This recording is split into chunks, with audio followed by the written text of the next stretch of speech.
பாகிஸ்தான் இனி தாக்குதல் நடத்தினால் அது அணு ஆயுத போராகத்தான் நடைபெறும் என தமிழக பாஜக தலைவர் நயினார் நாகேந்திரன் எச்சரித்துள்ளார்.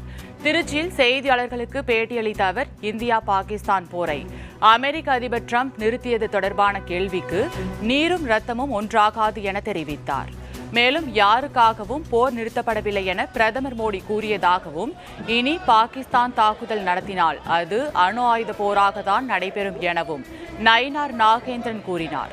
மேலும் போர் குறித்து சமூக வலைதளங்களில் தவறான தகவல்கள் பரப்பப்படும் விஷயத்தில் திமுக அரசின் நடவடிக்கையை விமர்சித்தார். வர்த்தகத்தை நிப்பாட்டினால்தான் இந்த போர் நிப்பாட்டினான அப்படின்னு ஒரு சமூக வலைதளம், அதாவது பிரதமர் தெளிவாக சொல்லியிருக்காங்க.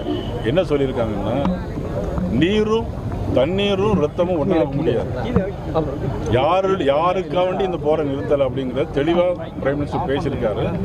நிச்சயமாக திருப்பி ஏதாவது தாக்கு நடந்தால் மிகப்பெரிய அணு ஆயுத போராகவே நடக்கும்.